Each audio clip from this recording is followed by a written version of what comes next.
नमस्कार, NH1 news देख रहे हैं आप और मैं हूं हिमांशु शर्मा। आज जम्मू में union minister doctor Jitendra Singh ने नेशनल स्टार्टअप फेस्टिवल का किया उद्घाटन। ये फेस्टिवल जम्मू गांधीनगर के विमेन कॉलेज में आयोजित किया गया है। 2 दिवस का ये फेस्टिवल रहने वाला है और कल इस फेस्टिवल का आखिरी दिन होगा। मीडिया से बात करते हुए डॉक्टर जितेंद्र सिंह ने कहा कि स्टार्टअप का आह्वान जब प्रधानमंत्री नरेंद्र मोदी ने शुरुआत में दिया था तो कई लोगों को इसकी समझ नहीं थी, लेकिन आज पूरे भारत में और पूरे विश्व में स्टार्टअप्स उभर कर सामने आ रहे हैं और कई युवाओं की जिंदगियों को बदल रहे हैं। आप देखिए NH1 न्यूज़ की खास रिपोर्ट।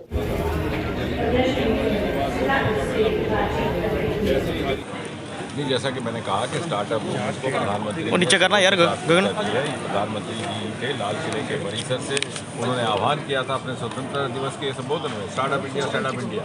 लेकिन उस समय इस देश में बहुत कम लोगों को इसकी समझ थी, लेकिन देखते ही देखते 10 वर्षों में इस प्रकार ये जन आंदोलन का रूप धारण कर चुका है। 350-400 से स्टार्टअप करके आज हम पहुंच के ग्लोबल पोटेंशियल के स्टार्टअप्स और दुनिया में हम तीसरे दर्जे पर आन खड़े हुए हैं। इन्हीं कारणों से ये क्षेत्र थोड़ा सा उसमें शुरुआत होने में थोड़ी देर लगी, थोड़ा विलम्ब हुआ, लेकिन मुझे खुशी है साथ ही साथ और संतोष इस बात का कि जम्मू कश्मीर ने लेवेंडर के माध्यम से हिंदुस्तान की स्टार्टअप मूवमेंट में एक अपना मकाम हासिल किया है और एक एग्री स्टार्टअप्स का नया विकल्प सारे हिंदुस्तान को दिया है, जिसकी सराहना पूरे देश में की गई है। आज लगभग 3000 बच्चे इस एग्री स्टार्टअप लेवेंडर के माध्यम से अपनी जीविका कमा रहे हैं, लाखों में खेल रहे हैं। बहुत से बच्चे कारपोरेट की नौकरियां छोड़कर आ गए और इसको बैंगनी क्रांति पर्पल रेवोल्यूशन का नाम मिला। मोदी जी ने मन की बात में इसका विस्तार में उल्लेख किया और सन 2024 में गणतंत्र दिवस के अवसर पर कर्तव्य पाथ पर इसकी झांकी निकाली। यानी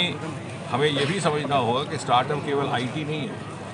हिंदुस्तान की दृष्टि से स्टार्टअप जो हमारे अपने अनएक्सप्लोर्ड सेक्टर्स हैं, जो न तलाशे के उनमें से एक है हमारा हिमालय का सरमाया, क्योंकि हमारे 3-4 राज्य ऐसे जो हिमालय की गोद और ये वहीं से उत्पन्न हुआ अरोमा मिशन। दूसरा हमारा सरमाया समुद्री तट, खैर वो इस प्रदेश के साथ उसका इतना ताल्लुक नहीं, लेकिन 750 किलोमीटर हमारी जो ब्लू इकॉनमी जनरेट होगी बंगाल उड़ीसा से लेकर गुजरात महाराष्ट्र, वो हमारा दूसरा सरमाया रहेगा। क्योंकि जब हम विकसित भारत के उस शिखर पर पहुंचेंगे तो तभी संभव होगा वैल्यू एडिशन उन सेक्टर से आएगी जो पहले कभी तलाश नहीं किए थे।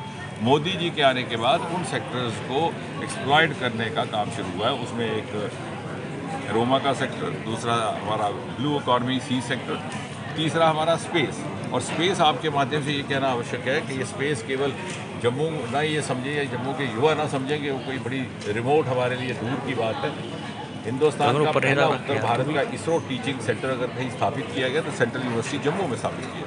ये और बात है कि उसको 4-5 बरस हो गए, अभी उसकी इतनी जानकारी नहीं लोग बाग में, लेकिन मैं चाहूँगा आपके माध्यम से बच्चों तक, माता पिता तक भी जानकारी पहुँचे। IIT JEE के इम्तहान से उसकी सिलेक्शन होती है और उसका एक ही सेंटर पहले था त्रिवेंद्रम में, जहाँ से 150-160 बच्चे सबके सब 100% प्लेसमेंट होती थी, नासा जाते हैं। लेकिन अब नहीं जाते, अब स्टार्टअप इतना ज़्यादा बढ़ गया, स्पेस इकॉनमी बहुत तेज़ी से आगे बढ़ने लगी है। और यहाँ के सेंटर का नाम भी सतीश धवन सेंटर रखा गया है, क्योंकि इस बात की जानकारी भी बहुत कम थी कि सतीश धवन यहीं के रहने वाले थे और उन्होंने हिंदुस्तान के इसरो कार्यक्रम को विक्रम साराभाई के साथ मिलकर के शुरू किया था। तो मैं चाहूँगा कि ये सारे विकल्प जो हमारे यहाँ मौजूद हैं, और दूसरा हमारा नया उभरता सेक्टर है बायोटेक्नोलॉजी, जिसने वैक्सीन के माध्यम से हिंदुस्तान को विश्व ख्याति दी है। वो भी हमारे IIIM के ज़रिए आपको रिसाइकलिंग को आने वाली जो अर्थव्यवस्था है वो बायो इकॉनमी पर निर्भर होगी और उसका काम भी यहाँ से हो रहा है। तो इसलिए मैं चाहूँगा कि जो सरमाए, जो संस्थान जम्मू और उसके आगे पीछे है, और एक बड़ा खूबसूरत इकोसिस्टम है, सभी के सभी शिक्षा संस्थान यहाँ मौजूद है।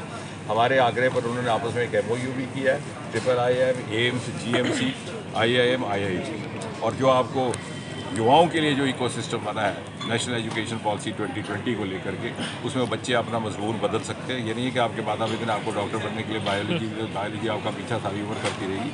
आप अपना सब्जेक्ट बदल सकते हैं, अपने एप्टीट्यूड को समझ सकते हैं, और साथ ही साथ माता पिता को भी जागरूकता की आवश्यकता रहेगी कि वो इस तरफ अपने बच्चों को अपनी प्रतिभा समझने और उसको उभारने निखारने का अवसर दें।